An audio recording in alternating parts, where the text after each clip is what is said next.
All right. So this is the week of 9th to 13th September. How did this go? Okay, after almost 3 weeks of misses, I'm recording on time, so Friday at 2 p.m. Okay, so how's this week? So I came back from Pittsburgh, and obviously, when you're on holidays or like traveling for 2 weeks, there's so many things that get piled up. So Monday was all and okay, basically, I had because of I was traveling for KDD and then went immediately to Pittsburgh. I really did ignored a lot of the things that I had to do. Also, the main thing that was big was the deadline, the Kai deadline. So we were submitting 3 papers there. So, yeah, it was a huge burden. I mean, a lot of people were waiting for me to do some of my part, especially some collaborators, and I had been, apologizing and like and trying to, um, yeah, I mean, trying to find time to do this, but I never had the time during my travels. So it was okay. All of that came on my head this week. So I started with. So we had 3 papers that we submitted. Two of them are resubmission. So one of them is the Israel conflict, how it was perceived on WhatsApp. So this got rejected from ICWSM, like outright reject. And then there is another paper. So basically, I mean the main thing, I mean I'm very, very conscious of okay, who cares about what Indian villagers think about like, Israel, Hamas. But so we really were, I mean, it was me, just me, like thinking about how we can frame this as a general problem. Like so, and I really thought I did a good job, but obviously if it's an India paper, there will be some India specific information. So I think I don't want to do that. I don't like to do that because if someone gave me a paper from New Zealand, like okay, I don't know the New Zealand context, and there's no explicit bias but implicit bias. If it's cognitively loading, it takes time to for you to understand. You may not really like these things, so I'm very conscious of that. Like so, basically, I was really trying to say, okay, there are these forget about how Indians think of the conflict. So to just try to abstract it and let's try to think of what are general properties of this instance. Okay, there are certain things, right? Like one is this is an end-to-end encrypted platform. The other is there's some basically the paper is about how right-wing coordinated activity really made the Israel-Palestine conflict, Israel-Hamas conflict, as a anti-Muslim rhetoric, right? Like, so they really, really were. I mean, we can see like very clear coordinated evidence for this, and so it was kind of trying to say that. So basically, we had some points about like general points. Okay, local conflicts having global impacts, like moderation and encrypted context, and like these sorts of powerful actors misusing such encrypted platforms and things like that.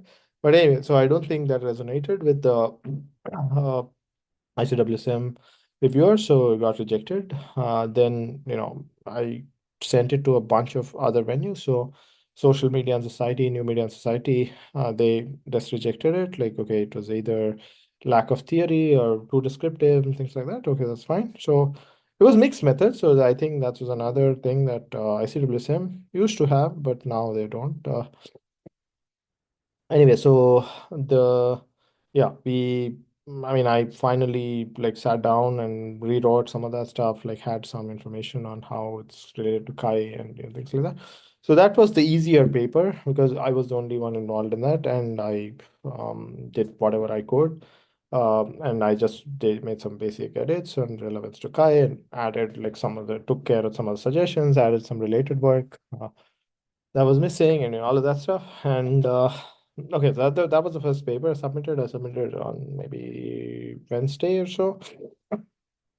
Okay, and then there are two other papers. So one is this paper on so we had collected some data from this is initially when we built our WhatsApp tool and we deployed it. We did it in a village in India, in Jharkhand.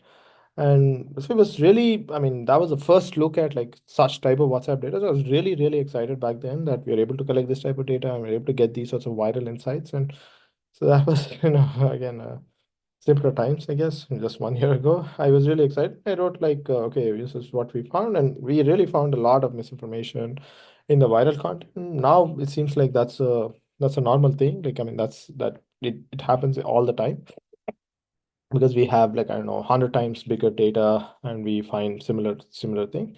So back then I wrote just this paper on this one village. It's also very qualitative. And I mean, went through 2 rounds of revision and ICWC got rejected the second round, which is usually like, I mean, maybe 80% of the papers go through in the second round. So this was really unfortunate. And it was also disappointing because one of the things was just that, okay, this is a privacy nightmare, which is understandable. Okay, I mean, people care about privacy, but I, I mean, one thing that really, really, really troubled me, and I really didn't have the mental capacity to touch this paper for a long time, is that if people reject papers based on, whether, we went through proper channels or like we took care of the protocol. Like I think a lot of my planned research is going to be, I mean, it's unpublishable because we've done like really much more scale like versions of what we did in that paper.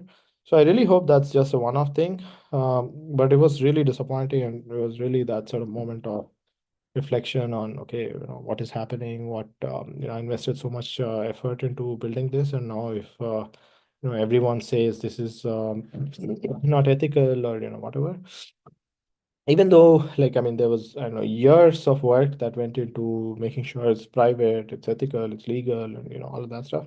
But yeah, so there was that issue. So that, I mean, this got rejected in like, I don't know, May, I think, or even before that, like probably January. So, and I just didn't have the courage to touch it. So then I also, in the meantime, was working with another two students. So one is a student from Indonesia and one is from Colombia, where we deployed something similar, like smaller scale.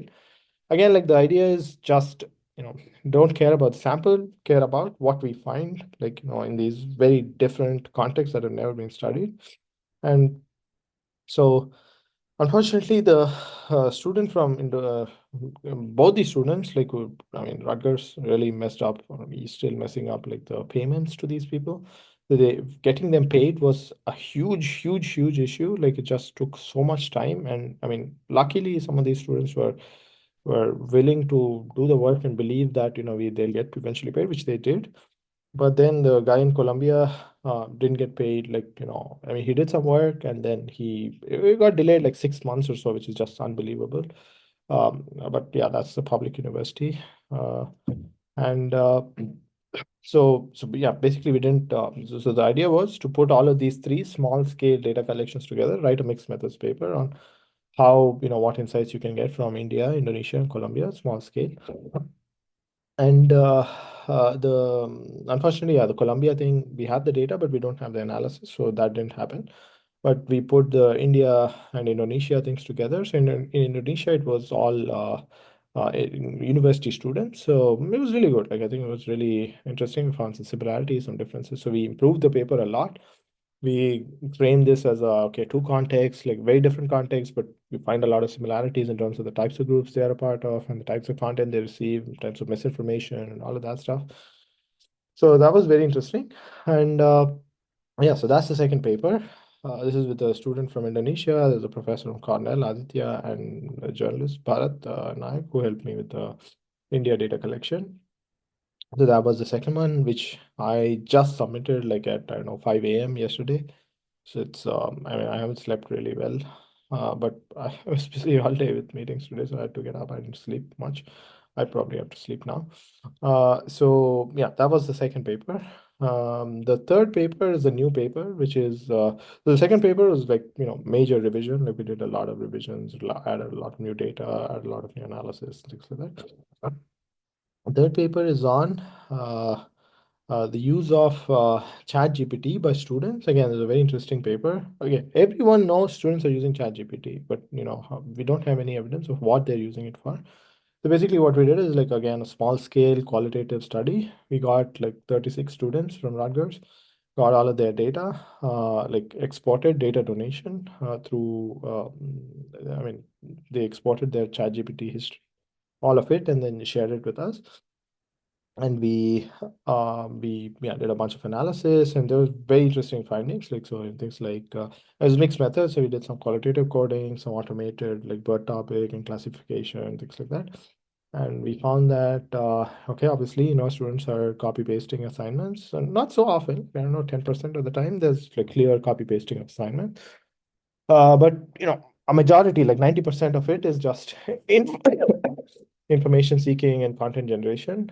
So asking to write an essay or writing an email or job application help and things like that.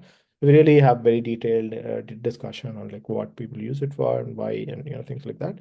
So I mean, that paper is like I mean, it could have been really much better, but I think the student working on it had some issues and like was busy in the last minute. So I don't think we did the best we could.